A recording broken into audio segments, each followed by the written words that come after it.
Distinguished colleagues and participants, after accepting Wendy's invitation to share this reflection, I got really worried because the topic under consideration requires much deep discussion and exploration, and an exploration beyond the platitudes and the cliches that have so glibly come to characterize these unprecedented times.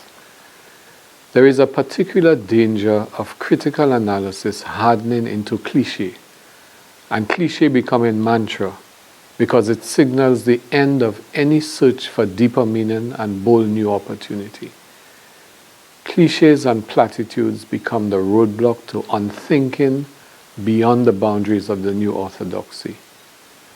George Orwell, the author of the prophetic book 1984, warned us, and I quote, that orthodoxy means not thinking, not needing to think. Orthodoxy is unconsciousness. The first duty of leadership, therefore, is to avoid orthodoxy in its analysis of the unexpected.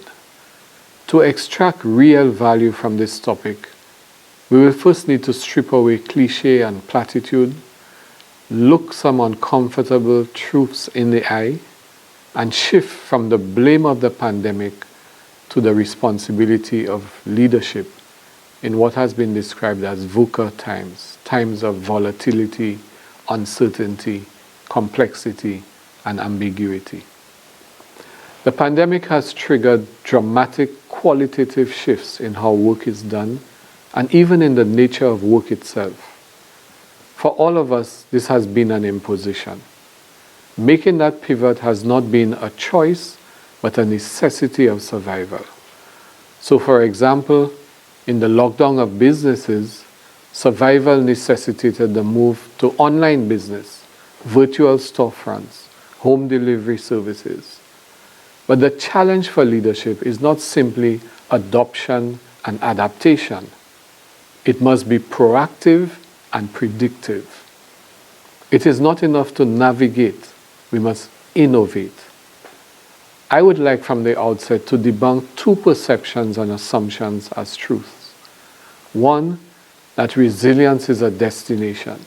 No, it's a process and a journey of continuous adaptation to circumstance, whether that circumstance is changing slowly or rapidly.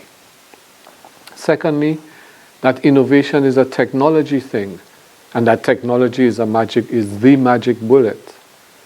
Innovation is a mindset thing, and it incorporates no-tech, low-tech, and high-tech. And innovation is as much process as it is product. Because the crises we are confronting are tectonic and global, it is important for us to understand the global reality and the big picture changes resulting from that situation, and then bring it down to the local reality. The international consulting firm McKinsey undertook a study in January 2021 on how the COVID-19 pandemic and the erratic but hoped-for recovery are shaping the global economy, and they identified 4 major trends. And as we examine these global trends, let's localize them and identify their implications for the banking and financial sector. The first is the return of confidence will unleash a consumer rebound. Convenience and wider choice are now more prominent features of both the service and the product industries. Online and door-to-door transactions, while being led globally by giants such as Amazon, have ironically helped to strengthen localized supply chains because of the disruption of the global supply chains. We see initiatives which have the potential to create more value for local producers. For example, the emergence of food subscription boxes containing both farm fresh and agro-processed food, farm to table, packaged by farmers at the height of the shutdown. Think about what this signals for post-pandemic economic business models. A different focus on the home as the center of gravity of our pandemic existence. so everything coming into the home. Declutter, remodel, refresh, redesign the spaces at home and elsewhere that we need, regardless of our socioeconomic status, for learning, for work, for recreation, for exercise, for relaxation. With the lockdowns, life pivoted back to the home. And even in the poorest homes, it was necessary to have a private space where students can learn from home. A private corner where parents, if their work enabled it, to work from home. As bankers, what are the echoes in your head about new bank products, not just loans, but new bank products to address the opportunities in this new reality? The second trend is that leisure travel bounces back, but business travel lags behind. Surveys and the analytics are indicating that as things stabilize, more so than normalize, the desire to travel, to exhale and to unwind is far greater than the impulse for business travel. This is good news for our tourism sector because the Caribbean is the region receiving the second largest outflow of US visitors annually, 8.7 million. Moreover, as we zigzag out of the pandemic, the projections suggest that US tourists are more inclined to travel and unwind nearer to home, avoiding the dangers of long-distance travel to the Far East and other more distant parts of the world. As bankers, can we envisage opportunities for supporting a reconfiguration of the tourism sector to retain a larger permanent slice of this shifting trend and shape new and more inclusive tourism business models? The third is that the crisis sparks a wave of innovation and launches a generation of entrepreneurs. In business, especially since the ravages of the pandemic, it's innovate or die. Enter stage right and stage left Generation Z entrepreneurs, bold, risk-ready, seeking solutions to problems that seem intractable. Are you ready and able to fuel or facilitate the investment capital needed to convert this spark to a flame? The fourth is digitally enabled productivity gains, accelerating the fourth industrial revolution. The pandemic has sped up the digital transformation of life, not just business, and in all sectors. We are moving rapidly to a data-driven, analytically focused business modeling world that is fueled by artificial intelligence. In spite of which, human ingenuity will still be driven by human empathy. The empathy point should not be underrated, because this factor is also influencing new models of investment and new sensitivities in doing business. This is what impact investment, socially responsible investment, ESGs, as well as an invigoration of traditional communal capital mechanisms such as community investment, credit unions, SUSU, etc. Let me turn now to some questions and thoughts on leadership and its requirements, and thoughts on resilience and why innovation and creative leadership is the key to the cultivation of resilience. Leadership in innovation needs innovation in leadership. Ritter and Ruggiero, 2017, argued, and I quote, "As businesses face evolving challenges, four aspects of leadership will become dramatically more important: insight, integrity, courage, and agility." How then do we give expression to these aspects? What are the essential practical, behavioral, and other requirements of creative leadership? The literature on leadership is exhaustive, and there is no single universal definition, although there are many elements that are repeatedly identified. Let us look quickly at the most identified ones. the number one is the power of example. Leading from in front, eyes to the horizon, ears to the ground, and cutting the path as you walk it. The second is the necessity of talent selection. And that is about ensuring that your people selection and leadership provides you with the talent that can propel your brand in a turbulent environment. Research is increasingly showing that for an organization to be future ready, it must demonstrate three characteristics. It must know what it is and what it stands for, which is purpose. Know its purpose. It must operate with a fixation on speed and simplicity. This is adding value. It must be able to scale up its ability to learn and to innovate. In other words, its cultural transformation. Find people who are driven by a sense of purpose, who are committed to creating and adding value, and who have a passion for learning, experimentation, and innovation. The other area is the imperative of agility and courage. Undoubtedly, the most conspicuous characteristics of a strong leader is their agility and their exercise of courage.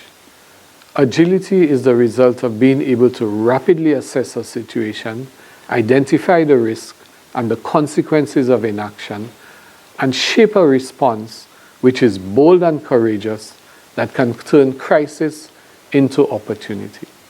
I'm reminded as I say this of the Chinese saying that crisis is opportunity riding a dangerous wind. Besides these elements is the reality that leadership is contextual to each organization and must consider the organizational idiosyncrasies of the entity that you lead. I wish to end by posing a series of questions to you as bankers and as persons who are currently at the apex of the financial pyramid, to focus on the challenges to the financial sector. That sector, the financial sector, is one of the most challenged, being buffeted by technological innovation, shifting market sands, and a landscape that is being steadily eroded by non-financial businesses who are increasingly engaged in financial intermediation. A simple example with no prejudice. In the last 20 years, I knew of Courts as a store that sold furniture. Today, is Courts really a furniture sales store, or is it a financial intermediary? Fintech is changing the landscape, the role, and the transactional relationships in fundamental ways.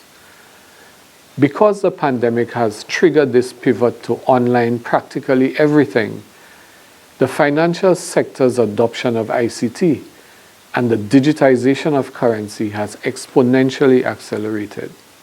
The entry of big tech, Google, Amazon, Tencent, into financial services with their natural advantage in digital expertise and their massive consumer bases will pose huge challenges to traditional banking. Leadership in banking, as in any other sector in times such as these, is not just about the exercise of internal strategic and operational direction within one's organization. It is equally about how your organization can be an innovation leader in its sphere of operation. We have seen exploratory forays into small business lending, payments and consumer finance and cryptocurrency. The threat is the ultimate destruction of the financial industry's margins by making financial services easier and cheaper for consumers. Leadership in that context requires becoming so aggressively proactive in expanding one's customer base and winning customer loyalty that your old playbook may well be burned. The age of financial dictation by banks is coming to an end. the age of financial dictation by banks is coming to an end, perhaps to be replaced by a contradictory world of financial manipulation on the one hand, facilitated by data analytics and artificial intelligence, and on the other hand, a world of relative financial autonomy with stronger personal financial management and peer-to-peer transactions with little or no intermediation. For us in the region, the huge challenge is how do we navigate the local expression of these currents where they meet international waters. The amalgamation of local banks to create a strong regional indigenous financial sector, as we see beginning to happen with the sale of less productive assets by international banks, will inevitably run into the roadblock of correspondent banking relations for the interchange of international transactions. Unless perhaps we take the bold leap into the relatively autonomous realm of cybercurrency transactions. Leadership in this arena requires a very active understanding of the threat of big tech, plus geopolitical undercurrents, plus clear and unsentimental understanding of your own capabilities and market strengths in order to shape viable and successful solutions. As leaders, as distinct from managers, you will need to give careful deliberation to the following questions. What are the implications of all of this for the banking and finance sector? Or more provocatively, can banks survive in their present incarnation? And how are banks likely to evolve in an era that demands financial inclusion rather than financial exclusion, as has happened when some of the foreign banks threw out small savers and small persons lending, borrowing and saving in their banks? How are the banks to evolve in an era that leverages fintech with digital currency, fundamentally altering transactional relationships and empowering the customer? Banking becoming more personalized and therefore less transactionally costly. With more questions than answers, we can euphemistically describe the banking and financial sector as one that is competitively volatile, seeking to maintain its dominance in the global economic ecosystem. At the same time, it is facing insurgency from below with the rise of credit union strength and the ambition of indigenous banks to undertake their own consolidation. And it is under assault from the side, from some of the very clients it helped to propel. Further complicating these market dynamics is the ebb and flow of geopolitical currents in the international arena as East and West, China, the United States tussle over financial hegemony. Considering all of these issues outlined today, it should be very clear to us that building resilience is simply not possible without the exercise of innovative and creative leadership in all sectors and at all levels. We can no longer reside in the zone of complacency that expects regulatory and government structures to be the arbiter of innovation, especially in small island developing states. We are simply too small. The circumstance of catastrophe requires multi-sectoral, inclusive, whole of society approaches. And we therefore look forward to your active engagement on these considerations and concerns. I thank you.